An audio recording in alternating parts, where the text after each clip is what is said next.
जय श्री राधे, जय श्री कृष्णा। मित्रों, आज की कहानी बड़ी ही सुंदर है।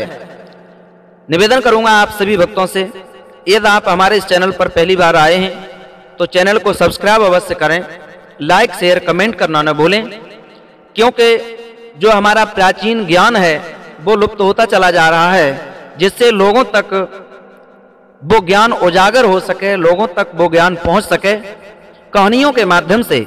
ये कहानियां कोई मनगढ़ंत नहीं होती हैं, ये कहानियां हर मानव के लिए कुछ न कुछ सीख जरूर देती हैं। हर मनुष्य के जीवन में गई गुजरी हुआ करती हैं, जो घटनाएं घटित हो चुकी हैं उन्हीं पर ये कहानियां आधारित होती हैं। मित्रों, इन कहानियों को गपोल न समझ करके समय बर्बाद न करो, क्योंकि कहते हैं आप ये समझोगे कि हम क्यों इन कहानियों में समय बर्बाद करें। यदि आप ज्ञानवर्धक कहानियों को न सुनकर अन्य चीजों में यदि आप समय बर्बाद करोगे तो ये सत्य है कि आप समय को बर्बाद कर रहे हो, एक दिन वो होगा समय आपको बर्बाद कर देगा। इसलिए हमें समय को गलत उल्टे सीधे कर्मों में जाकर के बर्बाद नहीं करना है, बल्कि हमें अच्छा करना है। आइए जानते हैं कि कभी किस्मत का लिखा, भाग्य का लिखा मिटता नहीं है। जानते हैं कैसे नहीं मिटता है। इधर उधर की बातों को छोड़ करके कहानी शुरू करते हैं। एक सड़क के किनारे एक वृक्ष लगा हुआ था, बहुत सुंदर वृक्ष था, और उस वृक्ष में एक खोखल थी, यानी एक छोटा सा सुराग सा था। उसमें दो पक्षी नीलकंठ रहा करते थे, यानी नर और मादा दोनों रहा करते थे। लेकिन उन्हें काफी समय बीत गया था।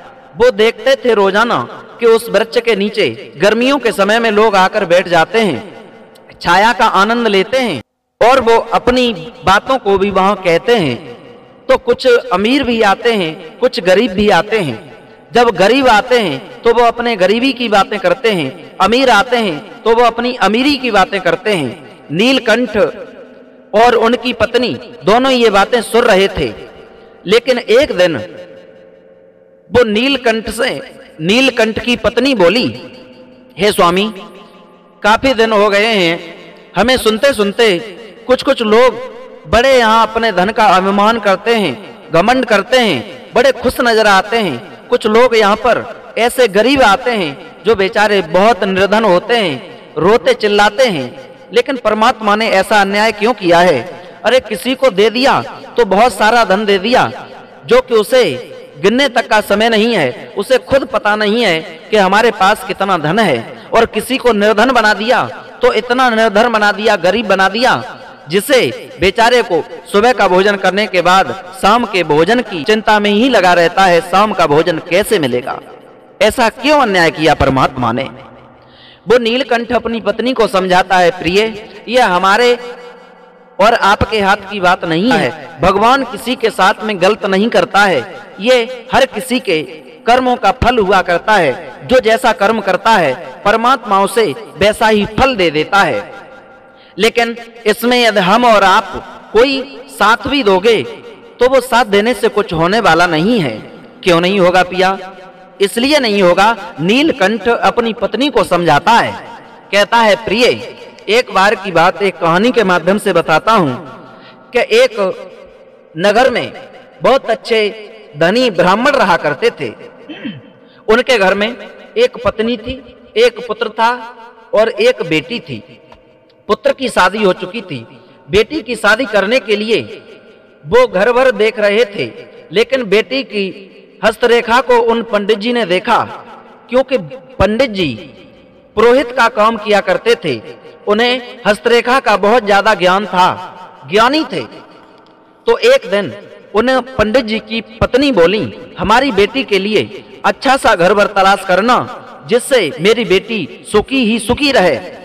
एक दिन पंडित जी बोले, प्रिय, बेटी सुखी की बात कर रही हो, बेटी के नसीब में सुख लिखा नहीं है, उसे सुख कहां से मिलेगा? हम कितना भी धन वाला घर ढूंढ लें, लेकिन एक दिन जरूर होगा कि ये निर्धन हो जाएंगे। जवाब दिया पिया। पंडित जी से कहा पंडितानी ने, क्यों पागल मूर्खता की बातें कर रहे हो? ऐसी बातें शोभा नहीं देती हैं। अरे बेटी के नसीब को आपने क्या देख लिया है? बेटी के लिए अच्छा घर वर तलाश करो। आज पंडित जी ने बहुत अच्छे से धनी व्यक्ति के साथ में उस बेटी की शादी की, लेकिन समय का पड़ाव धीरे धीरे उस बेटी के नसीब से वो घर बिल्कुल गिरने लगा, निर्धन होने लगा। यहां तक हुआ कि उनके पास में इतना भी धन नहीं रहा जो सुबह खाना खाने के बाद शाम का खाना भी कर लें। मित्रों, एक दिन का जिक्र पंडित जी ने समझाया अपनी पंडितानी को, मैंने तुमसे कहा था बेटी के नसीब में सुख नहीं है, हम और आप लाख कोशिश करो बेटी को सुख नहीं दे सकते, क्योंकि हम और आप किसी के नसीब में घुस नहीं सकते हैं। पंडितानी बहुत दुखी रहा करती थी, पंडित जी से कहती थी पिया तो फिर आप मदद करो, बेटी की मदद करो, वो बेटी है। लाख समझाने पर पंडित जी मना कर देते हैं, क्योंकि परमात्मा ने उनके कर्मों के अनुसार उसे भोगने के लिए दिया है, उसमें यदि हम हाथ बटाएंगे भी लेकिन हम बटा नहीं पाएंगे। पंडित जी से वो रुष्ट हो जाती हैं पंडितानी। एक दिन वो बेटी और दामाद दोनों घर पे आए हैं पंडित जी के, और घर आने के बाद बेटी को जिस वक्त देखा, बेटी फटी हुई धोती पहने थी और जो दामाद थे वो भी ऐसे ही वस्त्र पहने थे, चिंता में बहुत रहते थे, इतने निर्धन क्यों हो गए। एक दिन जब घर पे ही थी बेटी, तो बेटी के मन को मां पहचान गई, समझ गई, क्योंकि बेटी कुछ कहना चाहती थी लेकिन अपनी मां से मुंह खोल करके मांग नहीं पा रही थी, लेकिन मां समझ गई। तो बेटी से कहा, बेटी तुम चिंता न करो, हम तुम्हारे कष्ट को दूर तो नहीं कर सकते हैं, लेकिन जो भी सहयोग बनेगा हम जरूर करेंगे। आज उस मैया ने, उन पंडितानी ने कुछ लड्डुओं को लिया और उन लड्डुओं में पंडित जी से छुप करके सोने के सिक्काओं को बंद कर दिया उन लड्डुओं में। और जब लड्डुओं में सोने के सिक्का बंद कर दिया, जैसे ही सोने के सिक्काओं को उन लड्डुओं में रखा, लेकिन बेटी को भी पता नहीं है माँ ने इसमें क्या रख दिया है, लेकिन लड्डुओं को दिया और उन्हें विदा कर दिया, जाओ अपने घर।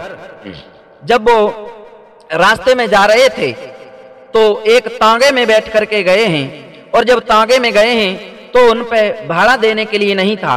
तांगे वाले से कहते हैं हमारे पास में किराया देने के लिए है नहीं, आप यदि किराए के बदले में हमसे ये लड्डू हैं इनको ले लो। पहले ये हो जाया करता था कि यदि किराया नहीं होता, पैसा नहीं होते थे तो कोई वस्तु भी दे दिया करते थे। आज जैसे ही वो लड्डुओं को दिया है, अब वो उधर तो अपने घर पहुंच जाती है बेटी और दामाद, और उधर वो तांगे वाला उन लड्डुओं को लेकर के सोचने लगा ये बहुत कम लड्डू हैं, यदि मैं घर लेकर के जाऊंगा तो मेरा परिवार बड़ा है, सबको हो नहीं पाएंगे, इन लड्डुओं के पीछे घर में कलह और हो जाएगी, चलो इन लड्डुओं को मैं एक हलवाई को दिए देता हूँ, वहां से थोड़े से चावल ले लेता हूँ। आज वो हलवाई के पास गया और हलवाई के पास जाकर उन लड्डुओं को दिया, उनसे कुछ पैसे लिए, पैसे लेकर के दूसरी दुकान से चावल लेकर के अपने घर पहुंच गया। उधर क्या हुआ, लेकिन एक उसी नगर में एक ने अनुष्ठान रखा, एक यज्ञ रखा, और उस यज्ञ को कराने के लिए उन पंडित जी को बुलाया, और पंडित जी ने प्रसाद के रूप में लड्डुओं को मंगवाया। तो उसी हलवाई की दुकान से उस व्यक्ति ने जाकर के उन लड्डुओं को खरीदा। उसे भी पता नहीं था कि लड्डुओं में है क्या, हलवाई को नहीं पता था, न उस व्यक्ति को पता था। आज वो लड्डू हलवाई ने उस व्यक्ति को दिए, वो व्यक्ति अपने घर लेकर के गया, यज्ञ हुआ, यज्ञ होने के बाद वो दक्षिणा के रूप में पंडित जी को दे दिए, बोले अपने घर ले जाओ, प्रसाद के रूप में घर में बांट देना। आज वो पंडित जी अपने घर पहुंचे और जब पंडितानी के सामने जाकर कहा कि आज तो हम लड्डुओं को लेकर के आए हैं, प्रेम से खाओ, और जैसे ही उन लड्डुओं को खाना चालू किया, उन लड्डुओं के अंदर सोने का सिक्का निकल आया। पंडित जी देख करके खुश हुए, लेकिन उधर पंडितानी जो थी वो आंखों से आंसू बहाने लगी।